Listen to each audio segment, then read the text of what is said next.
നമ്മൾ പലപ്പോഴും ഒരു വീട് ചെയ്യുമ്പോഴത്തേക്കും വീടിൻ്റെ ഇൻറ്റീരിയർ പോലെ തന്നെ പ്രധാനമാണ് എക്സ്റ്റീരിയർ. എക്സ്റ്റീരിയറിലോട്ട് വരുമ്പോൾ ആദ്യം നമ്മൾ ലാൻഡ്സ്കേപ്പിങ്ങിൽ തുടങ്ങി ഫ്ലോറിങ്ങിൽ ചെന്ന് അതിനുശേഷമാണ് ഇൻറ്റീരിയറിലോട്ട് എത്തുന്നത്. ഇൻറ്റീരിയറിൽ എത്തുമ്പോഴത്തേക്ക് ഒരുപാട് കാര്യങ്ങൾ ശ്രദ്ധിക്കാനുണ്ട്. It's me Ajay, welcome to Suneer media.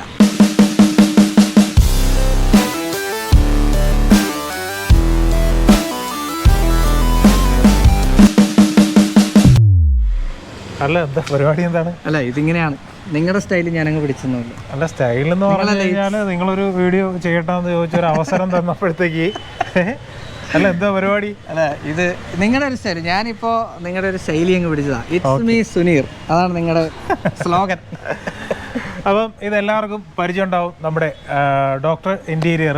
അപ്പോൾ യാദൃശ്ചികമായിട്ട് പുള്ളിയെ നമ്മുടെ കയ്യിൽ കിട്ടി. അപ്പോൾ നമ്മുടെ പ്രേക്ഷകർക്ക് വേണ്ടിയിട്ട് ഒരു ഇൻറ്റീരിയർ കൺസൾട്ടൻറ്റ് എന്നുള്ള നിലയിൽ കുറച്ച് ക്വസ്റ്റ്യൻസ് ചോദിക്കാനായിട്ട് ആഗ്രഹിക്കുകയാണ്. നേരത്തെ പറഞ്ഞതുപോലെ തന്നെയാണ്, നമുക്ക് ഒരു വീട് എന്ന് പറയുന്നത് നമുക്ക് എക്സ്റ്റീരിയറിന് ഉപരി, സാധാരണ എല്ലാവരും നോക്കുന്നതിൻ്റെ എക്സ്റ്റീരിയറിൻ്റെ ഭംഗിയാണ്. എക്സ്റ്റീരിയറിലുപരി ഒരു ഇൻറ്റീരിയറോട് ചെയ്യുമ്പോഴാണ് വീടാവുന്നത്. അപ്പം നമുക്ക് ഒരു വീട് ഇൻറ്റീരിയർ ചെയ്യാൻ ഏത് ടൈമാണ് നല്ലത്, അല്ലെങ്കിൽ ഏത് സ്റ്റേജ് മുതലാണ് നമ്മളൊരു ഇൻറ്റീരിയറിൽ ശ്രദ്ധിക്കാനുള്ളത്?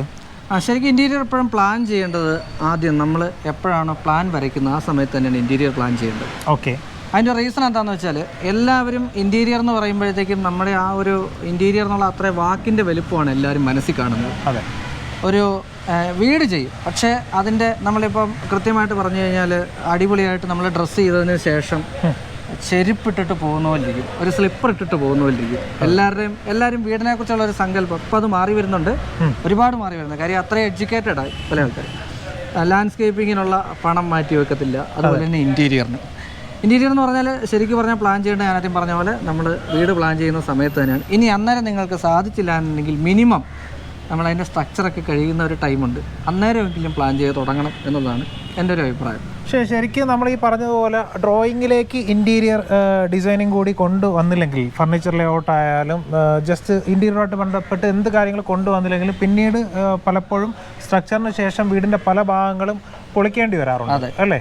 അപ്പോൾ അത് ഒഴിവാക്കാൻ വേണ്ടിയിട്ട് ശരിക്കും നമ്മൾ ആ ഒരു ഡ്രോയിങ്ങിൻ്റെ സ്റ്റേജിൽ തന്നെ ഇൻറ്റീരിയർ ഡിസൈനിങ് കൂടി അതിനകത്ത് ചെയ്യേണ്ടതായിട്ട് വരും. നമുക്ക് എല്ലാ വീടുകൾക്കും ഇൻറ്റീരിയർ ആവശ്യമാണോ താങ്കളുടെ ഒരു കൺസെപ്റ്റിൽ?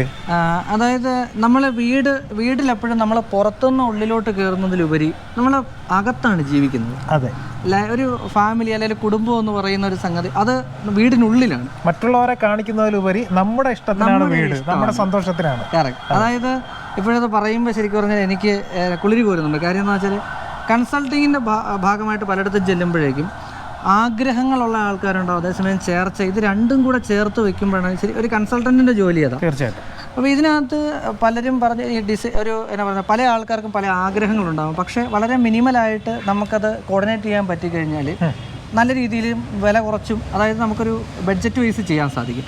പക്ഷേ എല്ലാവരും ശ്രമിക്കുന്നത് എന്താണെന്ന് വെച്ചാൽ 10 വീട് കണ്ടു കഴിഞ്ഞാൽ ഇത് 10 തരത്തിലാണ് അതിൻ്റെ ഇൻറ്റീരിയർ. ഇതെല്ലാം ഒരു വീട്ടിൽ കൊണ്ടുവരാന്ന് പറഞ്ഞാൽ നടക്കത്തില്ല. അത് തീർച്ചയായിട്ടും. അപ്പോൾ അതുകൊണ്ട് തന്നെ ഒരു ചെറിയ രീതിയിലെങ്കിലും ഇൻറ്റീരിയർ ചെയ്യണം. കാര്യം നമ്മളെപ്പോഴും അതിനുള്ളിലാണ് ജീവിക്കുന്നത്. ഇതിൻ്റെ ഇത്രേ ഉള്ളൂ, ഒരു തേക്കാത്ത വീട് നമുക്ക് നോക്കാം എന്ന് പറയുന്ന പോലെയാണ് അതിൻ്റെ ഇൻറ്റീരിയർ. നമുക്ക് ബേസിക് ആയിട്ട് ഒരു വീട്ടിലേക്ക് ഒരു മിനിമലൈസ് രീതിയിൽ ചെയ്യാൻ പറ്റുന്ന ഇൻറ്റീരിയർ വർക്ക് ഏതാണ്? ഒരുപാട് ബഡ്ജറ്റ് ഒന്നുമില്ല, എന്തൊക്കെ കാര്യങ്ങളായിരിക്കും നമുക്ക് ചെയ്യാൻ പറ്റുക? അതായത് ഇപ്പം ബേസിക്കായിട്ട് നമുക്കൊരു വീട്ടിലോട്ട് വന്നു കഴിഞ്ഞാൽ ലിവിങ്ങിലോട്ട് പോകുന്ന ലിവിങ് പാർട്ടീഷനിലൊരു ഒരു കോർണർ സോഫ സെറ്റ് ചെയ്ത്, അതുപോലെ തന്നെ നമുക്ക് ലിവിങ് ഒരു പാർട്ടീഷൻ സെറ്റ് ചെയ്ത്, ഡൈനിങ്ങിലോട്ട് വരുമ്പോൾ മിനിമലായിട്ട് ഒരു 6 ചെയർസ് ടേബിൾ സെറ്റ് ചെയ്ത്, അവിടുന്ന് മുന്നോട്ട് പോയി കഴിഞ്ഞാൽ ബെഡ്റൂമുകൾ ഒരു 2 ബെഡ്റൂമുകൾ 2 BHK എടുത്തു കഴിഞ്ഞാൽ 2 ബെഡ്റൂമുകളിൽ ഒരു കോട്ടും, അതുപോലെ തന്നെ നമ്മുടെ ഒരു കിങ് സൈസ് കോട്ട്, അതുപോലെ ഒരു വാർഡ്രോബ്, ഒരു 3 ഡോർ വാർഡ്രോബ്, കിച്ചണിലൊരു 10 ബോക്സ് അല്ലെങ്കിൽ 10 to 15 ബോക്സസ് ആയിട്ടുള്ള ഒരു കബോർഡ്, പിന്നെ അതുപോലെ തന്നെ സീലിങ്ങുകൾ, ഇതെല്ലാം ചെയ്ത് വരുമ്പോഴത്തേക്കൊരു 3.5 രൂപീസിൽ നമുക്ക് ചെയ്തെടുക്കാൻ സാധിക്കും. ഇതിൽ വിത്തൗട്ട് മോഡുലാർ കിച്ചൺ ആണോ? അതെ, വിത്ത് മോഡുലാർ കിച്ചൺ ആണ്. അപ്പം ഇത്തരം കാര്യങ്ങൾ ചെയ്യുമ്പോഴത്തേക്ക് നമുക്ക് ഏത് മെറ്റീരിയൽ ഉപയോഗിച്ചിട്ടായിരിക്കും ഒരു ലോ കോസ്റ്റ് ഇൻറ്റീരിയർ എന്നുള്ള കൺസെപ്റ്റിൽ ഏത് മെറ്റീരിയൽ ഉപയോഗിച്ചിട്ടായിരിക്കും നമുക്ക് ചെയ്യാൻ പറ്റുക? അതായത് നമ്മുടെ നാട്ടിൽ പൊതുവേ ഉള്ളൊരു സംഗതിയുണ്ട്, പല ആൾക്കാരും നമ്മൾ ഇന്ന പ്രോഡക്റ്റ് വെച്ച് ചെയ്യാം, ഇന്ന പ്രോഡക്റ്റ് ചെയ്യരുതെന്ന് പറയും. അതിൽ മെയിനായിട്ടുള്ളൊരു സംഗതി എന്ന് വെച്ചാൽ ഒരു കമ്പനിയും മോശമായിട്ടുള്ള പ്രൊഡക്റ്റ് ഇറക്കണില്ല. ഇത് പക്ഷേ ഇതിപ്പോൾ നമ്മളിപ്പോൾ നിൽക്കുന്ന ഒരു ചെറിയ ചാറ്റൽ മഴയത്താണ്. മോയ്സ്ചർ ഉള്ളൊരു സ്ഥലമാണ് നമ്മുടെ കേരളം എന്ന് പറയുന്നത്. അതിൽ സീസൺ വൈസിൽ മഴ വെയിൽ എന്നുള്ളൊരു സംഗതി. അപ്പോൾ ഈ ഒരു അവസ്ഥയിൽ ഇത് മോയ്സ്ചർ എടുത്ത് ചെയ്യാൻ പറ്റാത്ത പ്രോഡക്റ്റ്സ് ഉണ്ട്. അത് അവിടെ ചെയ്ത് കഴിഞ്ഞാൽ അതിന് മോശം വരും. ഓക്കെ, സംഭവം ഇപ്പോൾ പറഞ്ഞ സാധനം ക്ലിയർ ആയി. അതായത് നമ്മുടെ കേരളത്തിൻ്റെ ഒരു കാലാവസ്ഥ അനുസരിച്ചിട്ട് നമ്മൾ എവിടെ എന്ത് പ്രോഡക്റ്റാണ് യൂസ് ചെയ്യുക, അല്ലെങ്കിൽ നമ്മുടെ ഉപയോഗം എന്താണെന്ന് മനസ്സിലാക്കിയതിന് ശേഷം മാത്രം പ്രോഡക്റ്റ് തിരഞ്ഞെടുക്കുക. അതിന് ഒരു ഇൻറ്റീരിയർ കൺസൾട്ടൻറ്റോ അല്ലെങ്കിൽ അതുമായിട്ട് ബന്ധപ്പെട്ട ഒരു ആർക്കിടെക്റ്റോ അല്ലെങ്കിൽ അവരുടെ ഒരു സഹായം എപ്പോഴും വേണം. അല്ലെങ്കിൽ നല്ല പെർഫെക്റ്റ് ആയിട്ട് എക്സ്പീരിയൻസ് ഉള്ള ഒരു കാർപ്പൻ്റർ ആണെങ്കിലും ഓക്കെ, ധാരാളം മതി. നമുക്ക് ഇതിനകത്ത് മെയിനായിട്ട് സംഭവിക്കുന്നത് ഈ ബിൽഡിംഗ് ഒരു ഫേം എന്ന് പറയുന്നത്, അല്ലെങ്കിൽ കെട്ടിട നിർമ്മാണവുമായി ബന്ധപ്പെട്ട കാര്യങ്ങൾ എന്ന് പറഞ്ഞാൽ ഒരുപാട് ആളുകൾ പറ്റിക്കപ്പെടുന്ന ഒരു മേഖലയാണ്. ഇൻറ്റീരിയർ മേഖലയിൽ ജനങ്ങൾ അല്ലെങ്കിൽ പറ്റിക്കപ്പെടാൻ സാധ്യതയുള്ള എന്തൊക്കെ കാര്യങ്ങൾ, ഏതൊക്കെ തരത്തിലാണ് ഇൻറ്റീരിയർ മേഖലകൾ ജനങ്ങൾ പറ്റിക്കപ്പെടുന്നത്? ഇൻറ്റീരിയറിൽ ശരിക്കും പറഞ്ഞാൽ 100% ഈ പറഞ്ഞ പോലെ ഒരു ഫ്രോഡ് നടക്കാൻ സാധ്യതയുള്ളൊരു മേഖലയാണ്. കാര്യം കൺസ്ട്രക്ഷൻ മേഖലയിൽ മെയിനായിട്ടുള്ളൊരു ഗുണം എന്താണെന്ന് വെച്ചാൽ ഇന്ന് പല ആൾക്കാരും അതിനെക്കുറിച്ച് എഡ്യൂക്കേറ്റഡാണ്. ഏറെ ആൾക്കാർ ഇപ്പം നിങ്ങളെ കണക്കുള്ള ഒരുപാട് ആൾക്കാരെ അവർക്ക് കോൺടാക്ട് ചെയ്യാനുള്ള സംവിധാനങ്ങളുണ്ട്. തീർച്ചയായിട്ടും അവരതിന് വേണ്ടിയിട്ടുള്ള അഡ്വൈസുകൾ 100% എടുക്കും. പക്ഷേ ഇൻറ്റീരിയർ മേഖലയിൽ എന്ന് പറഞ്ഞു കഴിഞ്ഞാൽ അങ്ങനെ ഒരു സംവിധാനങ്ങൾ കുറവാണ്.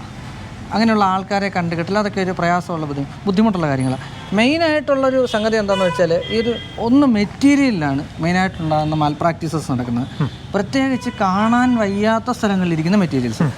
ഇപ്പോൾ ബ്രാൻഡ് നോക്കിക്കഴിഞ്ഞാൽ നമുക്ക് ഹിഞ്ചസ്, ക്ലോസുകൾ, അതിലൊക്കെ നോക്കിക്കഴിഞ്ഞാൽ നമുക്ക് ബ്രാൻഡ് നോക്കിയെടുക്കാം. ഇപ്പോൾ HTT പോലുള്ള വലിയ ബ്രാൻഡുകളാണെന്നുണ്ടെങ്കിൽ ജർമ്മൻ ബ്രാൻഡുകൾ, അതിനും പ്രശ്നങ്ങൾ വരുന്നുണ്ട്. പക്ഷേ അതെന്നൊക്കെ പറഞ്ഞാൽ നമുക്കൊരു മിനിമം അഷ്വറൻസ് നമുക്ക് കൊടുക്കാം. മിനിമം അല്ല, നല്ല പ്രോഡക്റ്റിനൊക്കെ മാക്സിമം നമുക്ക് നല്ല അഷ്വറൻസ് കൊടുക്കാം. അതേസമയം ഇതിനകത്ത് ഇൻറ്റീരിയറിലോട്ട് വരുന്ന നമുക്ക് കാണാൻ വയ്യാത്ത മേഖലയിൽ ഉപയോഗിക്കാൻ പറ്റുന്ന ഇപ്പോൾ ലാമിനേറ്റ് ചെയ്ത് വരുന്ന പ്രൊഡക്ട്സ്, ഇതിൽ ഒരു മെയിൻ സംഗതി വെച്ചാൽ ഞാനൊരു 100% ആൾക്കാരെ ചേർത്ത് പറയുന്നതല്ല. അതിനകത്തൊരു 14% ആൾക്കാർ മോശമായിട്ട് ചെയ്യുന്ന ആൾക്കാരുണ്ട്. നല്ലത് ചെയ്യുന്ന ഒരു 60% ആൾക്കാരുണ്ട്. ഞാൻ നിങ്ങളുടെ ഒരു വീഡിയോയിൽ തന്നെ ഏകദേശം 8 ലക്ഷം രൂപ ബഡ്ജറ്റ് വരുന്ന ഒരു വീട് 16 ലക്ഷം രൂപ അടുപ്പിച്ചിട്ട് വർക്ക് ചെയ്ത് ക്ലയൻറ്റിനെ പറ്റിച്ച ഒരു വീഡിയോ അത് ഞാൻ പലരും എൻ്റെ ബോക്സിൽ വന്നത് ആരാണെന്ന് പറയുന്നത്. അത് കേസ് നടക്കുന്നതുകൊണ്ടാണ് ഞാനത് പറയാത്തത്. കാര്യം അതൊരു എത്തിക്സിന് വിരുദ്ധമായതുകൊണ്ട്. ഒരു പ്രോഡക്റ്റ് നമ്മൾ ചെന്ന് ഒരു കസ്റ്റമർ ആ പ്രോഡക്റ്റ് എന്താണെന്ന് അറിഞ്ഞു കഴിയുമ്പോഴത്തേക്കും അവനൊരു പ്രോബ്ലം വന്നു കഴിയുമ്പോൾ നമ്മുടെ അടുത്ത് എന്താണ് പ്രോഡക്റ്റ് എന്ന് പറഞ്ഞ് നമ്മളെ കൺസൾട്ട് ചെയ്യാൻ വിളിക്കും. ഞാൻ എൻ്റെ കൺസൾട്ട് ചെയ്യുമ്പോൾ പോകുമ്പോൾ ഞാൻ പറയുന്നൊരു കാര്യമുണ്ട്, നിങ്ങൾക്ക് കാശ് പോയി നിൽക്കുന്ന ആളാണ് ഞാൻ. കൺസൾട്ടിങ് എൻ്റെ തൊഴിൽ അതാണ്. ഫീസ് വാങ്ങിക്കുന്നത്, നിങ്ങൾക്കൊരു കുറച്ച് പൈസ കൂടെ പോവും, വേണമെങ്കിൽ ചെയ്യാം. അന്നേരം അയാൾ എൻ്റെ അടുത്ത് പറഞ്ഞതെന്ന് വെച്ചാൽ എനിക്കിത് എന്തുകൊണ്ടാണെന്ന് അറിഞ്ഞാൽ കൊള്ളാം. കാര്യം പുള്ളി നല്ല രീതിയിൽ പറ്റിക്കപ്പെട്ടു, എന്താണെന്ന് അറിയണം. അതിനായിട്ടാണ് ഈ പറഞ്ഞതുപോലെ വിളിക്കുന്നത്. അന്നേരം ചെന്ന് നോക്കുമ്പോഴത്തേക്ക് മെറ്റീരിയൽ വൈസിൽ ഭയങ്കരമായിട്ടുള്ള ഇഷ്യൂസ്. പുള്ളിയുടെ കൊട്ടേഷൻ ഇത് 2 കാര്യങ്ങളുണ്ട്. ഇൻറ്റീരിയറിൽ വരുമ്പോൾ ഫസ്റ്റ് വരുന്ന കൊട്ടേഷനാണ്. ഇൻറ്റീരിയറിലെ കൊട്ടേഷൻ നമ്മൾ ആദ്യം കൃത്യമായിട്ട് അതിൻ്റെ കാര്യങ്ങൾ വായിച്ച് നമ്മൾ മനസ്സിലാക്കണം. അതിനകത്ത് എന്തൊക്കെ നമുക്ക് വാറണ്ടി വരുന്നുണ്ട്, ഗ്യാരണ്ടി വരുന്നുണ്ട്, എന്തൊക്കെ അവർ കവർ ചെയ്യുന്നുണ്ട്, എത്ര വർഷത്തേക്ക് കവർ ചെയ്യുന്നുണ്ടെന്ന് കൃത്യമായിട്ട് നമ്മൾ അറിഞ്ഞിരിക്കണം. അവരോട് ചോദിച്ച് മനസ്സിലാക്കണം. ഇനി രണ്ടാമത്തെ സംഗതി, പ്രൊഡക്റ്റിൽ വരുന്ന ഗ്യാരണ്ടി അവരെങ്ങനെ തരുന്നു എന്ന് മനസ്സിലാക്കണം. കമ്പനി ഡയറക്റ്റ് തരുന്നതാണോ, ഇവർ കവർ ചെയ്യുന്നതാണോ? സർവീസ് തരുന്ന ആൾക്കാരെ മാത്രം നിങ്ങൾ ചെയ്യാൻ ഏൽപ്പിക്കുക. സാധാരണ കേസിൽ ഒരു ഇന്റീരിയർ ഡിസൈനിൽ വരുന്ന കംപ്ലൈന്റുകൾ എന്തൊക്കെയാണ് നിങ്ങളുടെ എക്സ്പീരിയൻസിൽ? മെയിനായിട്ട് മെറ്റീരിയലിൽ വരുന്ന ഇപ്പോൾ നമുക്കിപ്പോൾ ഒരു കബോർഡ് എടുക്കാം. മെയിനായിട്ട് വരുന്ന സംഭവം നമ്മുടെ സീസണലായിട്ട് വരുമ്പോഴത്തേക്കും ഇപ്പോൾ നമ്മുടെ തടിയുടെ കേസ് തൊട്ട് പറഞ്ഞ പോലെ തന്നെ, തടിയുടെ അറിയാമല്ലോ, നമ്മൾ നല്ല കാതലുള്ള അല്ലെങ്കിൽ നല്ല സീസൺ ചെയ്ത് തടിയല്ലെന്നുണ്ടെങ്കിൽ നമ്മൾ ഈ വർഷം വെച്ച് അടുത്ത വർഷം ഈ സമയത്ത് അത് അടയത്തില്ല. എന്നിട്ട് നമ്മൾ വന്ന് ഈ പറഞ്ഞ പോലെ കഥകേരാവും, ഏത് കട്ടിളയാണ് വളഞ്ഞിരിക്കുന്നത് എന്ന് പറഞ്ഞ പോലെയാണ്. ഇതിൻ്റെ ഡോറുകൾക്ക് പ്രശ്നം വരും, ഡോറ് അടയാതെ വരുന്നൊരവസ്ഥ വരും. അതായത് വളവ് വരും, ബെൻഡ്. ഇതിനൊക്കെ മാനുഫാക്ചർ ചെയ്യുന്ന പ്രോഡക്റ്റ് ആയതുകൊണ്ട് ഇതിന് ബെൻഡ് ഉണ്ടാവും. ഇത് ബെൻഡ് ഉണ്ടാവാതെ ചെയ്യുക എന്നുള്ളത് ശരിക്കും ഇൻറ്റീരിയർ കൺസ്ട്രക്ടറുടെ കഴിവാണ്. തീർച്ചയായിട്ടും ക്യാപ്ചറുകളൊക്കെ വെച്ച് വളരെ കൃത്യമായിട്ട് ചെയ്യാന്നുള്ള അയാളുടെ കഴിവാണ്. അങ്ങനെ ചെയ്യുന്ന ആൾക്കാരെ, അങ്ങനെ സർവീസ് കൊടുക്കുന്ന ആൾക്കാരെ എടുത്തു കഴിഞ്ഞാൽ നോ ഇഷ്യൂ. അയാൾ നിങ്ങൾക്ക് ആജീവനാന്ത സർവീസ് ചെയ്യും. ഇന്ന് പലപ്പോഴും 3D ഇമേജ് കണ്ടിട്ട് ഇത്തരം ഇൻറ്റീരിയർ ഡിസൈനിങ്ങിൻ്റെ പുറകെ പോകുന്നതാണ്. അപ്പോൾ പലരും പറയുന്നത് നമ്മൾ ഓൺ ഫാക്ടറിയിൽ തന്നെ മാനുഫാക്ചർ ചെയ്യുന്ന സാധനം എന്ന് പറയും. പക്ഷേ ശരിക്കും നമുക്ക് പുറം ഭാഗം കാണാൻ വേണ്ടിയിട്ട് ഒരുപാട് ഫിനിഷ് ഉണ്ട്. ഇപ്പോൾ PU പെയിൻറ്റ് വെച്ചിട്ട് അല്ലെങ്കിൽ മൈക്ക ഫിനിഷ്, പിന്നെ അതുപോലെ ലാമിനേറ്റഡ് പഞ്ചിങ്. പക്ഷേ ഇതിൻ്റെയൊക്കെ ഉള്ളിൽ പലപ്പോഴും നിങ്ങളുടെ എക്സ്പീരിയൻസ് വെച്ചിട്ട് ഒരുപാട് ജനങ്ങൾ പറ്റിക്കപ്പെടുന്നില്ലേ? ഞാൻ പറഞ്ഞില്ലേ, ഒരു 40% അങ്ങനെയുണ്ട്. അതായത് എനിക്കറിയാവുന്ന ആൾക്കാർ, കസ്റ്റമർ ഞാൻ പ്ലൈവുഡിൻ്റെ പേര് പറഞ്ഞു കഴിഞ്ഞാൽ ഒരു പ്രമുഖ ബ്രാൻഡിൻ്റെ പ്രൊഡക്റ്റ് എടുത്ത് കൊടുത്തിട്ട് പ്രസ്സിങ് യൂണിറ്റ് കൊണ്ടുവച്ച് ആ പ്രൊഡക്റ്റ് മാറ്റി അതേ പ്രസ്സിങ് യൂണിറ്റുകാർ വേറെ ബ്രാൻഡ്, അതായത് കൊമേഴ്ഷ്യൽ പ്ലൈവുഡ് എന്ന് പറയുന്നത് എപ്പോഴും മറൈനാണ് ഏറ്റവും ബെസ്റ്റ്. മറൈൻ തന്നെ പല ഗ്രേഡ് ഉണ്ട്, അതിൽ ഫുൾ ഗർജൻ എന്നുള്ളതാണ് ഏറ്റവും ബെസ്റ്റ് പ്രോഡക്റ്റ്. ഇത് നമ്മുടെ ഇവിടെ കിട്ടുമ്പോഴത്തേക്ക് ഒരു കസ്റ്റമർ എടുത്തു കൊടുത്തത് മാറ്റിയതിന് ശേഷം അവരുടെ അവിടെ കിടന്ന കൊമേഴ്ഷ്യൽ പ്ലൈവുഡ്, അതായത് റെസിഡൻസ് ഉപയോഗത്തിന് ഉപയോഗിക്കാനേ പറ്റില്ലാത്ത പ്ലൈവുഡ് വെച്ചിട്ട് ചെയ്തു കൊടുത്തിട്ടുണ്ട്. ഇത് നാളെ കുത്തൽ വരും, അന്നേരമാണ് ഈ ആൾക്കാർ ഇത് മനസ്സിലാക്കുന്നത്, തിരിച്ചറിയുകയും ചെയ്യുന്നത്. ഇതിൽ തന്നെ നോർമലി എന്നാ പറയുന്നത്, ഒരു ആൾക്കാർക്ക് ഇതിനകത്ത് അവെയർ അല്ലാത്തതിൻ്റെ ഒരു പ്രശ്നമാണ് ബേസിക് ആയിട്ടുള്ളത്. എപ്പോഴും നമ്മളൊരു ഇൻറ്റീരിയറെ ബന്ധപ്പെട്ട് കഴിഞ്ഞാൽ അയാളുടെ വർക്ക് നമ്മളെന്തായാലും ഈ ഒരു വീട് ചെയ്യാനായിട്ട് നമ്മൾ 1 വർഷം എടുക്കും, തീർച്ചയായിട്ടും എടുക്കും. ആണല്ലോ, ഈ 1 വർഷം എടുക്കാനായിട്ട് ഒരു ദിവസം നമ്മൾ എടുത്തു കഴിഞ്ഞാൽ അവൻ്റെ ഒരു 3 വർക്ക് പോയി കാണാൻ സാധിക്കും. ആ ആൾക്ക് പ്രസ്സിങ് യൂണിറ്റ് ഉണ്ടോ എന്നുള്ളത് നമ്മൾ 90% പേരും അവർക്ക് പ്രസ്സിങ് യൂണിറ്റ് ഉണ്ടെന്നേ പറയും. ആരും പ്രസ്സിങ് യൂണിറ്റ് ഇല്ല എന്ന് പറയത്തില്ല. കാര്യം അത് അവൻ്റെ ക്രെഡിബിലിറ്റിയുടെ ഭാഗമാണ്. അതായിക്കോട്ടെ, കുഴപ്പമില്ല. കാര്യം നല്ല രീതിയിൽ പ്രസ്സിങ് യൂണിറ്റ് ചെയ്ത് വരുന്ന ആളാണെന്നുണ്ടെങ്കിൽ നമുക്ക് നോ ഇഷ്യൂ. പക്ഷേ ഇത് പ്രോപ്പറായിട്ടാണോ ചെയ്യുന്നത് എന്ന് നമ്മൾ മനസ്സിലാക്കണം. അത് നമ്മളിതിനകത്ത് പറ്റിക്കപ്പെടുന്നുണ്ടെങ്കിൽ ഞാൻ 100% പറയും ഇത് നമ്മുടെ ഭാഗത്തുനിന്ന് വന്ന വിഷയം. നിയമം നമ്മൾ അറിയത്തില്ലാത്തത് നമ്മുടെ തെറ്റാണെന്ന് പറഞ്ഞ പോലെയാണ്. നമ്മൾ ഇതിനെക്കുറിച്ച് അവെയറാവണം. ഇൻറ്റീരിയറിൽ പക്ഷേ ആ ഒരു അവയർനെസ് ശരിക്കും ഇപ്പോൾ ക്രിയേറ്റ് ആയിട്ട് വരുന്നുണ്ട്. നമുക്ക് സാധാരണ കേസിൽ ഒരു ഇൻറ്റീരിയർ ഡിസൈൻ എന്ന് പറയുമ്പോഴത്തേക്ക് സാധാരണ നമ്മുടെ ഒരു നോർമൽ ക്ലയൻറ്റിൻ്റെ മനസ്സിലുള്ളതെന്ന് പറഞ്ഞാൽ ഒന്ന് ജിപ്സം സീലിംഗ്, കിച്ചൻ്റെ മോഡുലാർ കിച്ചൺ, 1-2 വാർഡ്രോബ്, ചെറിയൊരു പാർട്ടീഷൻ യൂണിറ്റ്, ഇതാണ് അവരുടെ മനസ്സിലുണ്ടാവുക. ഇത്തരം കാര്യങ്ങൾ ചെയ്യാൻ വേണ്ടിയിട്ട് ഈ ഒരു ചെറിയ, അതായത് ഞാൻ ഈ പറഞ്ഞ കാര്യങ്ങൾ ചെയ്യാനായിട്ട് നമുക്ക് എത്ര രൂപയായിരിക്കും ഒരു മിനിമം ബഡ്ജറ്റ്? ഒരു 1.5 റുപ്പീസിനൊക്കെ നല്ല രീതിയിൽ നമുക്ക് ചെയ്തെടുക്കാം. അപ്പോൾ ഏത് മെറ്റീരിയൽ ഇട്ടായിരിക്കും നമ്മളത്? പ്ലൈവുഡ് ഇട്ട്, ഞാൻ പറയണത് മറൈൻ പ്ലൈവുഡ് ഇട്ട്. ഇനി നിങ്ങൾക്ക് മറൈൻ പ്ലൈവുഡ് ഇടാനായിട്ടുള്ള ബഡ്ജറ്റ് ഇന്നൊരു ഒത്തില്ലെന്ന് വിചാരിക്കുക. ഒരു സംഗതി ചെയ്യുക, നമ്മുടെ ഭിത്തിയുടെ ബാക്ക് സൈഡിലിട്ട് PVC ബോർഡ്, അതായത് നമ്മുടെ ഇപ്പോൾ മൾട്ടിവുഡ് എന്ന് പറയുന്ന മൾട്ടിവുഡ് ഒരു ബ്രാൻഡാണ്, PVC ബോർഡ് പേസ്റ്റ് ചെയ്തതിന് ശേഷം അതിനകത്തോട്ട് നിങ്ങൾ യൂണിറ്റ് ചെയ്യും. ഇതിനൊക്കെ ഒരു പ്ലൈവുഡിൻ്റെ ഒരു ഗുണമെന്ന് വെച്ചാൽ കമ്പനി ഗ്യാരണ്ടി തരുന്ന പ്രൊഡക്റ്റാണ്. നമ്മുടെ HDHMR അല്ലെന്നുണ്ടെങ്കിൽ HDF പോലുള്ള പ്രൊഡക്റ്റൊന്നും അങ്ങനെ കമ്പനി ഗ്യാരണ്ടി വളരെ കുറച്ച് വർഷങ്ങളെ തരുന്നുള്ളൂ. പക്ഷേ ചിലപ്പോൾ അതൊന്നും അവർ കവർ ചെയ്തൊന്നും വരത്തില്ല. അപ്പോൾ അതുകൊണ്ട് അങ്ങനെയുള്ള പ്രോഡക്റ്റുകൾ വെച്ച് ചെയ്യാം. പക്ഷേ പ്രോപ്പറായിട്ടുള്ള ആ ഒരു കവറിങ് ബാക്ക് സൈഡിൽ കൊടുത്തു കഴിഞ്ഞാൽ നമുക്ക് ഈസി ആയിട്ട് അതിനെ ഇത് ചെയ്തെടുക്കാൻ പറ്റും. ഇപ്പോൾ ഒരു 8mm PVC ഷീറ്റ് എടുക്കണമെന്നുണ്ടെങ്കിൽ നമുക്കൊരു 800-900 രൂപയാകത്തുള്ളൂ ഒരു ഷീറ്റിന്. അപ്പോൾ ഒരു എക്സ്ട്രാ ഒരു ചിലവ് വരുന്നതിനപ്പുറം ആ പ്രൊഡക്റ്റ് നമുക്ക് ഡ്യൂറബിളായിട്ട് കൊണ്ടുപോകാൻ പറ്റും. അതാണ് അതിൻ്റെ ഒരു എന്ത് സാധനവും ബഡ്ജറ്റ് ഏതാണെന്ന് നമ്മൾ തീരുമാനിക്കുന്നതാണ്. അതുപോലെ ഞാൻ ഈ പറഞ്ഞതിൻ്റെ കൂട്ടത്തിൽ വന്നതാണ് നമ്മുടെ ജിപ്സം സീലിംഗ് എന്ന് പറയുന്നത്. പലപ്പോഴും ജിപ്സം സീലിംഗ് പറയുമ്പോഴത്തേക്ക് 50 രൂപ മുതലൊക്കെ ചെയ്യുന്ന ആളുകളുണ്ട് സ്ക്വയർ ഫീറ്റിന്. അപ്പം അത് എങ്ങനെയാണ് ആ ഒരു ക്വാളിറ്റിയിൽ 50 രൂപയ്ക്ക് ഇത്തരത്തിൽ ജിപ്സം സീലിംഗ് ചെയ്യുന്നത്? നോർമലി 50 രൂപയ്ക്ക് ഒരു 60 രൂപ 65 രൂപയ്ക്കൊക്കെ ചെയ്യുന്നവരുണ്ട്. അത് അത്യാവശ്യം നല്ല ക്വാളിറ്റിയുള്ള പ്രോഡക്റ്റ് പ്ലെയിനായിട്ട് ചെയ്ത് കൊടുക്കുന്നതിൻ്റെ റേറ്റ് അത് പറയുന്നത്. അതിൽ പക്ഷേ അതിനകത്ത് ഭയങ്കര ഒരുപാട് കാര്യം. ജിപ്സം എന്ന് പറഞ്ഞാൽ അറിയാമല്ലോ, നമ്മുടെ ഇവിടെ വരുന്ന ഇപ്പോൾ എന്നാ പറയുന്നത്, ഇപ്പോൾ നമ്മൾ പ്ലാസ്റ്ററിങ് ചെയ്യുന്ന നമ്മുടെ ഇതുണ്ടല്ലോ, ജിപ്സം പ്ലാസ്റ്ററിങ് വരുന്നുണ്ട്. ഇതിൽ തന്നെ 1000കണക്കിന് തട്ടിക്കൽ നടക്കുന്നുണ്ട്. ഇതിൽ ഒരുപാട്, പക്ഷേ നമുക്ക് നോർമലായിട്ടുള്ള നല്ല കമ്പനിയുടെ ജിബ്രോക്ക് പോലുള്ള ബോർഡ്, അതുപോലെ തന്നെ ഹെവി ചാനലുകൾ കാര്യങ്ങൾ ചെയ്യുമ്പോഴാണ് ഈ ഒരു റേറ്റ് വരുന്നത്. പക്ഷേ ഇതിൽ 50 രൂപയ്ക്ക് നമുക്ക് ഈ സാധനം കിട്ടും എന്ന് പറയുന്നത് ചെയ്യുന്നിടത്താണ് നമ്മൾ ഫെയിലായി പോകുന്നത് ശരിക്കും. പിന്നെ നേരത്തെ അജയ് പറഞ്ഞതുപോലെ നമുക്ക് പ്ലെയിൻ വർക്കിന് ഒരു റേറ്റ്, പിന്നെ ഡിസൈൻ വരുമ്പോഴത്തേക്ക് മറ്റൊരു റേറ്റ്. പക്ഷേ ആക്ച്വലി ഇത് കാൽക്കുലേറ്റ് ചെയ്ത് വരുമ്പോഴത്തേക്ക് ശരിക്കും നമ്മുടെ സാധാരണക്കാരായ ക്ലയൻസ് പറ്റിക്കപ്പെടുകയാണ് ചെയ്യുന്നത്. തീർച്ചയായും ഒരു നോർമലി ഒരാൾ വലിയ ഇതൊന്നുമില്ല, അത്യാവശ്യം നല്ല ക്വാളിറ്റി ചെയ്തെടുക്കാനായിട്ട് 80-90 രൂപ ഇതിന് വരും തീർച്ചയായിട്ടും. പിന്നെ സീലിംഗ് ചെയ്യുമ്പോഴത്തേക്ക് എല്ലാവരും ചെയ്യുന്നത് പർഗോളയൊക്കെ വല്ലാത്ത രീതിയിൽ പർഗോളയൊക്കെ എടുക്കും. ട്രെൻഡ് എപ്പോഴും നമ്മൾ സെറ്റ് ചെയ്യുന്നതാണ്. നമ്മുടെ ഇൻറ്റീരിയർ ചെയ്യുമ്പോഴാണേലും നമുക്ക് നോക്കിയാൽ കാണാൻ പറ്റും, ഒരു വീടിനകത്ത് ചിലപ്പം വീടിൻ്റെ ആവശ്യം 10 കബോർഡുകളെ വേണ്ടി വരുള്ളൂ. അതിനകത്ത് 30-40 ആവശ്യമില്ല. നിങ്ങൾക്ക് 15 വേണ്ടെങ്കിൽ നിങ്ങളൊരു 18 ഉണ്ടാക്കി, അതിനുശേഷം ബാക്കിയുള്ളത് വേസ്റ്റാണ്. അപ്പോൾ എപ്പോഴും മിനിമലായിട്ട് ആവശ്യമുള്ള സംഗതിയിൽ നിന്ന് ഒരു 2 കൂട്ടിയിട്ട് ചെയ്യുക എന്നുള്ളതേ പറ്റത്തുള്ളൂ. ഇൻറ്റീരിയർ അങ്ങനെയാണ്. ഇൻറ്റീരിയർ അധികമായി കഴിഞ്ഞാൽ അത് ഭയങ്കര അരോചകമാണ്. അതാണ് അതിൻ്റെ വസ്തുത. ഇപ്പോൾ നമ്മൾ നിൽക്കുന്ന ഈ ഒരു പ്രോഡക്റ്റ് അജയ് നമ്മുടെ ഇൻറ്റീരിയറൊക്കെ കണ്ടിരുന്നു. അപ്പം ഈ ഒരു നമ്മുടെ സബ്സ്ക്രൈബേഴ്സിന് പരിചയമുള്ള ഒരു പ്രോഡക്റ്റാണ്. ഞാനിപ്പോൾ ഇതിൻ്റെ തന്നെ ഈ ഗ്രാസ് വെച്ചൊരു വീഡിയോ ഒക്കെ ചെയ്തിരുന്നു. അപ്പോൾ ഇവിടെ നമ്മൾ 2 രീതിയിലുള്ള കിച്ചൺ ചെയ്തിട്ടുണ്ട്. ഒന്ന് ആക്രിലിക് ഫിനിഷാണ് കിച്ചൺ കണ്ടിരുന്നു, അതുപോലെ തന്നെ HDHMR വെച്ച് ചെയ്തിട്ടുണ്ട്. അപ്പം നമുക്ക് HDHMRും ആക്രിലിക്കും തമ്മിലുള്ള ആ ഒരു വേരിയേഷൻ, അതായത് ഒരു കിച്ചൺ ഹെവിയാണ്, അത് ഹൈ കോസ്റ്റ്ലി ആണ്, അത് കാണാൻ അത്രയ്ക്കും ഭംഗിയുണ്ട്, അതിന് ഡ്യൂറബിലിറ്റിയും കൂടുതലാണ്. അപ്പോൾ ഇത് തമ്മിലുള്ളൊരു വേരിയേഷൻ ഒന്ന് കമ്പയർ ചെയ്യാമോ? അതായത് അക്രലിക്ക് വരുമ്പോഴത്തേക്കും നമുക്ക് ശരിക്കും ഇതിൽ ഞാൻ വ്യക്തമായിട്ട് പറയട്ടെ, ഇൻറ്റീരിയർ എപ്പോഴും നമുക്ക് മോഹവിലയാണ്. തീർച്ചയായിട്ടും. നമ്മളൊരു എന്താ പറയുന്നത്, ചില പ്രോഡക്റ്റുകൾ അങ്ങനെയാണ്. ഇപ്പോൾ ഒരു എന്നോട് ചോദിക്കുക റീകൺസ്ട്രക്ട് ചെയ്യാനായിട്ട് എത്ര വിലയാവുമെന്ന് വെച്ചാൽ എനിക്കത് പറയാൻ സാധിക്കില്ല. കാര്യം നിങ്ങൾ പറയേണ്ടതാണ് വില. അക്രലിക്കിൻ്റെ കാര്യത്തിൽ നമുക്കൊരു ഭയങ്കര കോസ്റ്റ് ആവുന്നതാണ്, അതേസമയം ഭയങ്കര അഴകാണ്. അതെ, തീർച്ചയായും. അതായത് ഒരു എന്താ പറയുന്നത്, സ്വർണം എടുത്ത് നമുക്ക് കയ്യിൽ വെച്ചതിന് ശേഷം അതിൻ്റെ തന്നെ ക്യാരറ്റ് കൂടിയ സാധനം എടുത്തിട്ട് കയ്യിൽ വെച്ചിട്ട് നമുക്ക് അതിൻ്റെ റേറ്റ് ചോദിച്ചതെന്ന് പറഞ്ഞ പോലെ ഇരിക്കും. അക്രലിക്ക് അത്ര ഫിനിഷ് വരുന്നതാണ്. HDHMR എന്ന് പറഞ്ഞാൽ നമുക്കൊരു നോർമലി ഒരു എക്കണോമിക് റേഞ്ച് ചെയ്തെടുക്കാൻ പറ്റുന്ന പ്രൊഡക്റ്റാണ്. ഏകദേശം എനിക്ക് തോന്നുന്നു 1300 രൂപയൊക്കെ തൊട്ടൊക്കെ സ്ക്വയർ ഫീറ്റിന് ചെയ്തെടുക്കാൻ പറ്റുന്ന 1300 1500 നോർമൽ റേറ്റ് പറഞ്ഞു. അപ്പോൾ അതൊക്കെ ഒരു പക്ഷേ കൂടിയിട്ടുണ്ടാവും. ആ ഒരു റേറ്റിൽ ചെയ്തെടുക്കാൻ പറ്റുന്ന പ്രൊഡക്റ്റാണ്.